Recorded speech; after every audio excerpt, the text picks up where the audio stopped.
Hello ladies and gentlemen, and welcome back to Disco Elysium. In the last episode we finally managed to solve the question of what happened in the doomed commercial area. And now we need to go back to Placence in the bookshop and see if she'll give us any rewards or anything. We also need to find our way to the island, obviously. I think I'm going to see if there's some other stuff I can do first. Like, there's a really funny, I still haven't read the book from the bookshop joke that I was reminded of. This ice cream maker annoys me on a base level. I really want to open it, but I just don't think I can, which means I don't think I can continue with the church quest. If anyone has any ideas, do feel free to let me know, but kind of annoying. Put that torch away, shall we? Right, Placence, she should be around the corner. We haven't been to the bookshop in a very long time. Is it open? Hello. Oh my god! Things have gotten out of hand! I thought the psychic stuff was bad, but the crime! It's even worse! I haven't been able to come to work for 3 days. The shop has been locked. No sales, gangbangers running around, shooting everyone. I know I shouldn't have bought a shop in this ghetto. I'm the one who got shot here, ma'am? Oh my god! Even the police can't take care of all of this. Just look at that limp. Someone should do something about this. She rubs her pendant between two fingers, thinking, Maybe I should close the bookstore and open a psychic studio. Yes! It makes sense. Crime is the 6th element, you see. The darkest element. Excuse me? Well, what logical leap have you made that you should turn your bookstore into a psychic studio? I mean, I'm all for it, but... I could teach people to protect themselves against bad energies and to fight crime. Oh, sounds like a plan. Life must go on, after all. Yes, what Martinez really needs is more vigilantes roaming the streets. Exactly. It's a brilliant idea. Thank you, officer. I'm going to start drawing up business plans right away. Wonderful. In the meantime, do buy the books. As many as you can. They won't be here for much longer. Is there anything else I can help you with? Ooh, I'm looking for a book about cockatoos. A book about cockatoos? There should be one upstairs, right next to the shelf of biographies. Oh, wonderful. I talked to the entity you told me about. Her name is Naya, and she's a novelty dice maker. A novelty dice maker? Well, spit it out. Why does she need the dice? For some kind of sorcery? Sometimes they use the ankle bones of sheep. She's not a sorceress or some malicious entity. She's a businesswoman, like you. No, ma'am, I have felt her aura. She is not the one to blame for this curse. You may be involved, but I don't have a way to question the malignant entity further.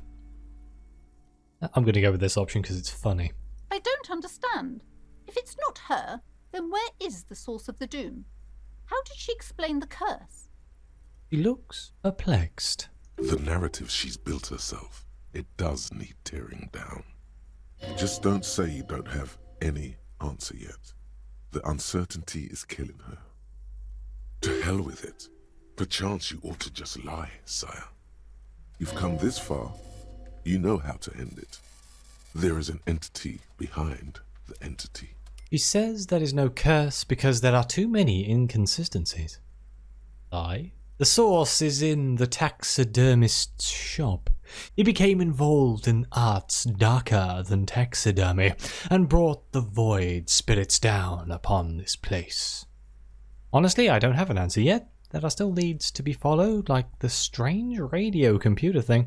There is another entity, more malignant, pulling the strings in Martinez. Perhaps in my travels I will cross paths with it, will I? 100%, let's go. Oh, how horrid! I knew something wasn't right about that place. Tell me, did you find a way to break the curse? Yes, I performed the ancient Seminese dispelling rites. This commercial area is doomed. No more. Yeah, I despooked it. The curse is definitely gone. I'm afraid that I can only identify the source, but you'll have to call some other experts to lift the curse. I'm going to go with this. The top one. I performed the ancient Seminese dispelling rites. Of course.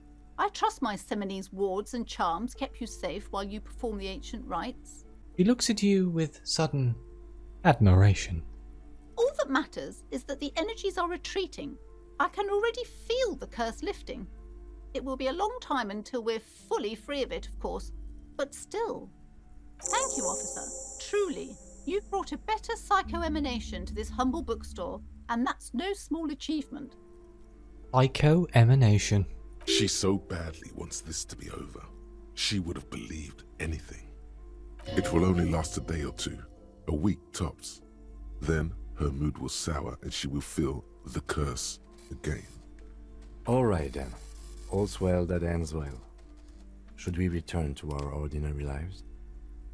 Sure. Farewell for now, book peddler. Let's see if we can find a book on cockatoos. Next to the bibliographies, she said, right? Was that here then? That book right there? Everyone knows the most interesting things about fascists.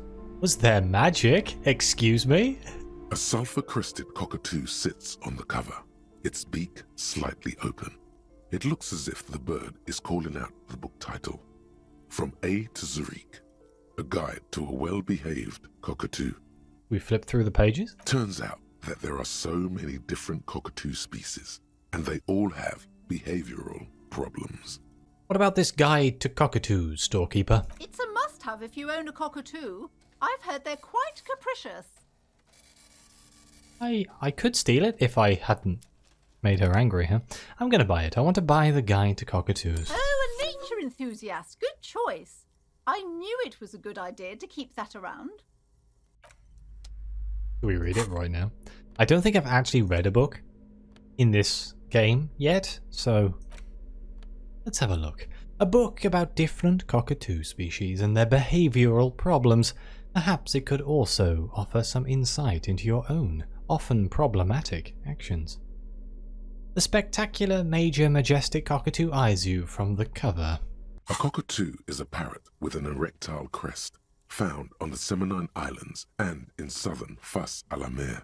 Known for their intelligence and general precociousness, cockatoos are popular birds in aviculture. However, they often exhibit various behavioral issues. Okay, what more? This book talks about the delicate nature of toos, as well as introducing some of the most popular species among the bird enthusiasts. The funeral cockatoo, the major majestic cockatoo, and the most common bang bang cockatoo. It's colorfully illustrated. The bang bang cockatoo? Alright, what problems do these birds have? Where to even begin? All cockatoos are known for their needy natures, requiring attention for at least 2 full hours a day. They love to talk and have been described as lovable clowns who just don't know how to wrap up. I could handle that. It'd be nice to have someone to talk to when feeling lonely. Who would ever want a chatty companion? I want somebody who knows how to listen. Go the top option. Pet owners also report moodiness, loudness, and hostility as recurring issues. If left unsatisfied, cockatoos may scream non-stop, pluck their feathers, or become aggressive. Alright, that's pretty bad. Anything else? It is not recommended to get a cockatoo if you're not able to cook them food every day and give them the full care that they need. These birds will never understand that you have a life of your own. Yes, but there has to be something great about cockatoos as well. You're right. Cockatoos are magnificent creatures. They love to perform, cuddle and show off, and will even scream for fun, often as loud as up to 135 decibels. That sounds like a really quick way to become deaf. Ouch, that must hurt. Not great for the neighbors. Performing? Yes, birdie. Nah. Let's read about the funeral cockatoo. This is a yellow-tailed black cockatoo. Its specific name, Psittacus venereus, relates to its dark and somber plumage. This bird looks as if dressed for a funeral, 24/7. There is something indisputably ominous about it. Cool. Let's read about the major majestic cockatoo.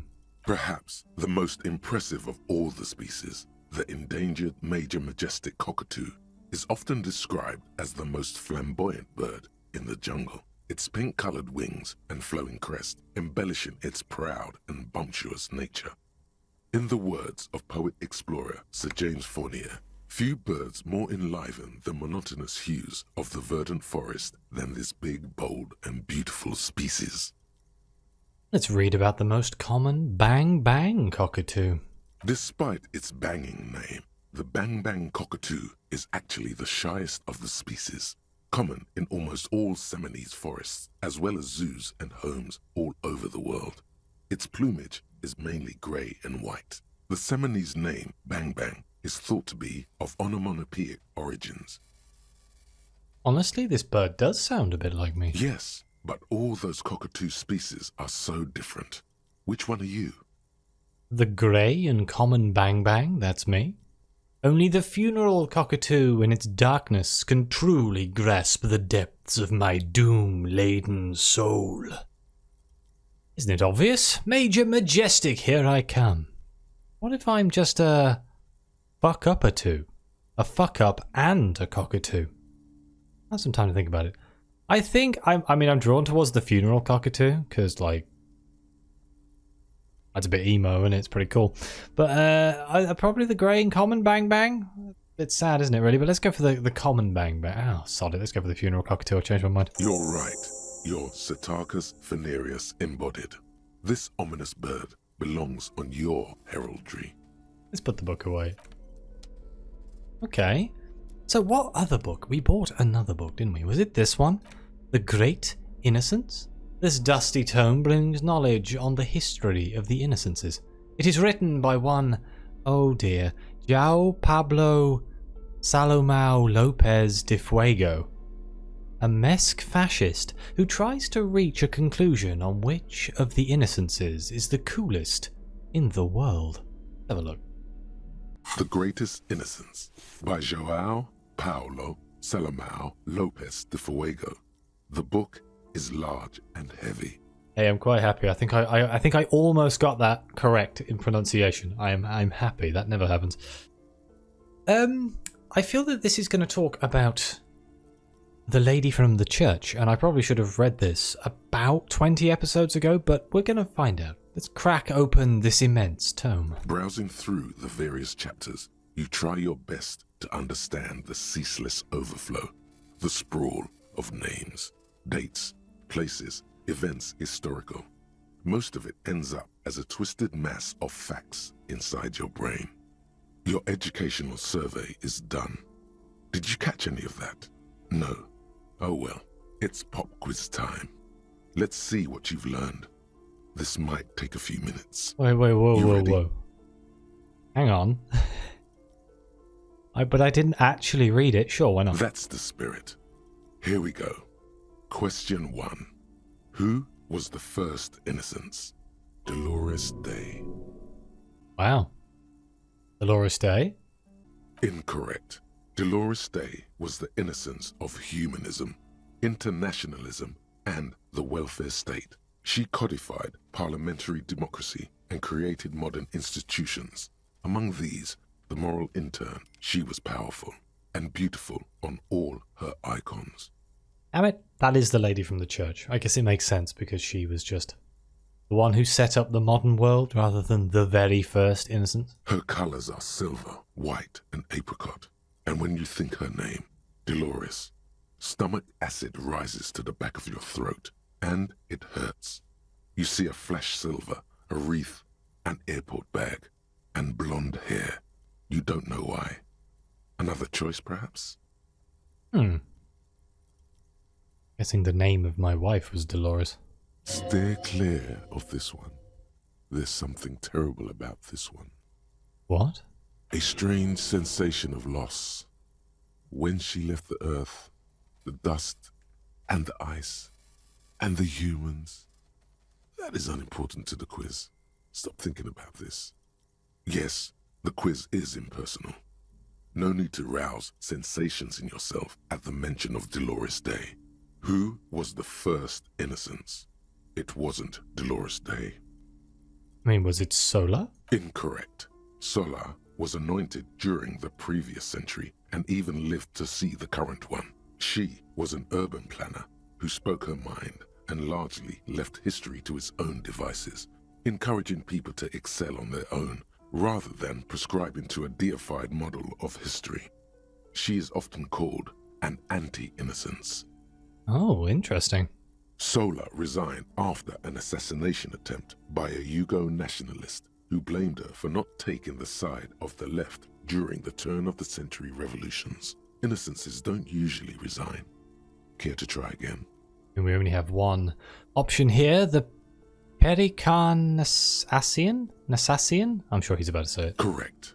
Nothing much is known about him. It's not even clear that he was a he, but Franco Negro presumed as such and called him Pius. He's depicted as a young man with molten gold pouring out of his mouth. All he spoke was gold. It's said he invented God and equality of men before God. He also introduced the gold standard as a way for measuring people's love for Aurum. As the first innocence, he declared that there should be more of those like him. It is presumed his disciples were the beginning of the Holy Party, the founding party. So this guy is basically Jesus? Is that what we're going with here? In a real world Seems close, right? Question 2. Who was the strongest innocence? Oh. Easy. Everybody knows the answer to this. You, me, anybody. Oh, okay, Encyclopedia. How about you tell me the answer to this? Doesn't sound too familiar to me. Shoot me a hint. An innocence is the highest category of historical personage in the world, a literal personification of history. Traditionally, an innocence, when anointed, assumes supreme rule over the Occident or the known world in general, at least the parts that matter. Okay, very interesting, but that doesn't help me answer the question. I can do better. Okay, so commonly an innocence does not enforce his or her power through military power. This is seen as unnecessary. The innocence wins because an innocence can't help but win, for their deeds are inevitabilities. Did this help? No. Damn. Great. Dolores. Is it Dolores Day? Did I start at the top and just work down? Sure. Incorrect. Vespa Messina is not a person, but a defunct state on the southeastern coast of the Occident. It used to take up most of the peninsula before separating into the republics of Vespa and Messina. Care to try again? Fran Congero. Correct. Named the innocence of militarism, he codified hereditary rule, but at the same time ended serfdom and established the Inter-Isolari Real as the global reserve currency. He also established the concept of the nation. Franco Negro attempted to solve the rising tensions between the aristocracy and bourgeoisie by building a unified society in which every man has a place and a mission, but at the same time may rise to nobility provided on the strength of his virtue. Question 3. Who was the false innocence? The false innocence? All news to me, so maybe a few hints? Yes, there exists a group called the Founding Party, known as the Holy Party, during the time of the Pericarnassian. This, the world's oldest international organization, spends its time in search of either the re-emergence of the innocents or new members. Sigh internally? There seems to be a mix-up with the sources. It's not my fault. At least it clearly wasn't Dolores Day. She wouldn't be false. She's beautiful. I mean, Stefan the Despicable kind of sounds about right, doesn't it? Incorrect. Stepan the Despicable, regent of Kedra, was a ruler who conquered the known world during the Kedriatic conquest, instead of the despotic Erno Pasternak. Would you try again? The Erno Pasternak? Correct.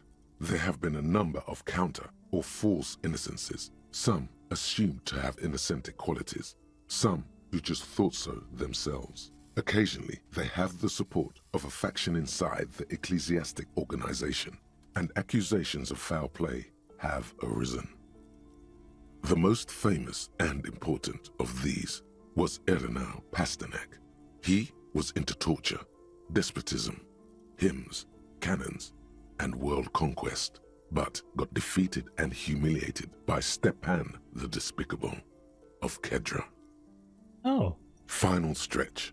You've come so far and learned so much. This is the most important one. Question 4. Who was the greatest innocence? The most important of them all. The most precious to humankind. I'm going to assume it's Dolores Day, but you sound confident. Go right ahead. A hint would come in handy. Of course, this is my thing. The reason I exist in this world. The correct answer is Franco Negro. Wait, what? You're absolutely certain of this? 0 doubts. Alright then, Franco Negro. Incorrect. Fuck's While sake. Franco Negro built concrete churches and cathedrals, and while many people, especially the Mesk, consider him a father figure, due to his militarism and nationalism, João Paulo Salomão Lopes de Fuego argues differently. Another choice, perhaps? Oh yes, militarism and nationalism. My bad. Yes, obviously. Well, is it Pasternak? Incorrect. He was a violent bastard, out to torture, maim, and kill whoever stood in his way. He was also a false innocence, disqualifying him from being the greatest and most important, and most precious to humankind. Would you like to try again? Dolores Day. Correct. The Mesk might see Franco Negro as the father of nations, but as of this century, there's been a great shift in attitude. Dolores Day has become widely regarded as the greatest innocence, a most radical change to the whole fabric of the world. Everything from inter-esolary travel to the connected world to 3 consecutive scientific revolutions can be traced back to her. Every decade that passes, she seems less human somehow, and more beautiful. Congratulations on finishing the test. The results and your subsequent grade have been calculated. You get Uh-oh. a D. Not particularly remarkable, but technically a passing grade. Not that anyone really expected better. You would have done better if you just left Dolores Day for the end. Dial the Dolores Day down a bit. Damn you, you arrogant book. What's going on with you? The book is unfair. Okay. The lieutenant stares at you, his visage unflinching. You are shouting at an inanimate object, like a real weirdo.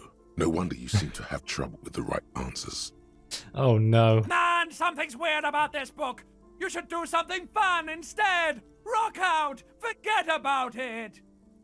Thanks, Necktie. Let's put the book away. Okay, well that was interesting. The only other book I have is this. A leading intellectual organ of Martinez communism offers a radical perspective. Maybe not right now. The island, yeah, we appear to be just down to going to the island. I still haven't done what's race enigma, getting the hanged boots. I can't do this, can I? Because he's gone. Not that it matters. But yeah. Are you La Puta Madre? Oh, call the station to find out more. I'm actually interested in doing that. But let's head back to the car. That might be an interesting thing. I mean, are we a La Puta Madre agent? Would they tell me over the radio? I doubt they would actually tell me. So, I'm going to assume this isn't going to go anywhere. Inside, you see a set of steering levers, a radio microphone, a puller. This is Precinct 57. How may I assist you? Precinct 57, we've been attacked, I repeat. Lieutenant Kim Kitsuragi and... Something is wrong. Only static hisses through the speaker. Hello? No reply. Only the mindless drone of static crawling through the air. It's been this way for a while now. My guess is the Union is listening in on our conversations. and jamming outward communications to protect themselves from Cronel. Oh. It only happens when someone mentions the attack. The rest is unaffected. Our best bet is to carry on like nothing happened. That is, if we don't want us cut off the grid completely. Isn't that dangerous? No more dangerous than stepping between 3 armed mercenaries and 8 Union men, I hope. He glances over his shoulder. That's a valid point. I don't like it either, but that's the way it is. The street seems safe enough to me. If anything, taking out the mercs made things calmer. For now. He flicks off the radio. Silence. You can try calling again. Just don't mention the tribunal. And remember, they are listening in. Everything sounds okay. No drumbeat of total war yet. If anything, everything sounds too okay. In the cabin, you see a set of steering levers, a radio on a hook. This is Precinct 57. How may I assist you? Alice, please connect me to the 41st again. Just a moment, officer. 10-4, come in, officer. Over. Jules, I've heard that some people think of me as a La Puta Madre's peon. Do you think I'm corrupt? 10-4, sir. Well, there's been some talk, sir. Oh, he finally says reluctantly. Some talk? What does it even mean? There's been some talk. Do they think I'm corrupt or not? Does it mean people know that I'm a dirty cop? Because I am. I'm the dirtiest, most dangerous cop in Revachol. My reputation precedes me. I want you to know that I would never, ever do anything like that, and I'm not taking bribes, Jules. That's why I had no money when I got here.